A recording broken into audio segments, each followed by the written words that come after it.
আজকের এই সুজির পিঠায় স্বাদে ভিন্নতা আছে, খেতে খুব সফট আর তুলতুলে হয়েছে। একটা বাটিতে নিয়ে নিচ্ছি 1 কাপ সুজি, হাফ কাপ নিয়ে নিচ্ছি ময়দা, 2 টেবিল চামচ দিয়ে দিলাম গুঁড়া দুধ। শুকনো উপকরণগুলোকে একবার একসাথে মিশিয়ে নিয়েছি। তারপর এখানে 1.5 কাপ দিয়ে দিচ্ছি পানি, হাফ চা চামচ লবণ দিয়ে দিলাম, 2 টেবিল চামচ চিনি দিয়ে দিচ্ছি। পানিটা যখন ফুটে গেছে ঠিক এই পর্যায়ে শুকনো উপকরণগুলো দিয়ে দিলাম, একসাথে করে মিশিয়ে নিচ্ছি। পুরোটা পানি কিন্তু সুজি টেনে নিয়েছে। আর এখন এই সুজির গোলাটাকে চুলা থেকে নামিয়ে নিয়ে একটা প্লেটে নিয়ে ঠান্ডা করে নিয়েছি। তারপর একটা ডিম দিয়ে দিলাম।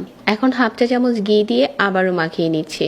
এখন হাতে অল্প করে ঘি লাগিয়ে এরকম ছোট ছোট বলের মতো বানিয়ে নিচ্ছি। তারপর মাছ বরাবর একটুখানি চেপে যে কোনো ডিজাইন করে নিতে পারেন। এই পিঠার জন্য হচ্ছে আমি একটা মালাই বানিয়ে নিচ্ছি। একটা পাতলা দুধের মালাই বানিয়ে নিব। এই জন্য 2 কাপ তরল দুধের সাথে কিছু আস্ত গরম মশলা দিয়ে দিলাম, আর সাথে দিয়ে দিচ্ছি 1 কাপের থেকে একটু কম চিনি। পাতলা দুধের মালাইটা এখন রেডি। আর ততক্ষণে আমরা পিঠা ভেজে নিচ্ছি। মিডিয়াম আঁচে তেলটা গরম করতে হবে, খুব বেশি গরম করে পিঠা ছাড়া যাবে না। এখন চুলার আঁচ কমিয়ে পিঠাগুলো ধৈর্য সহকারে সময় নিয়ে ভাজতে হবে, তাহলে প্রতিটা পিঠার গায়ে দেখা যাবে যে ফাটল ধরেছে। আর এই ফাটা ভাবটা থাকলে পিঠাটা ভালো করে মিল্ক টেনে নেবে।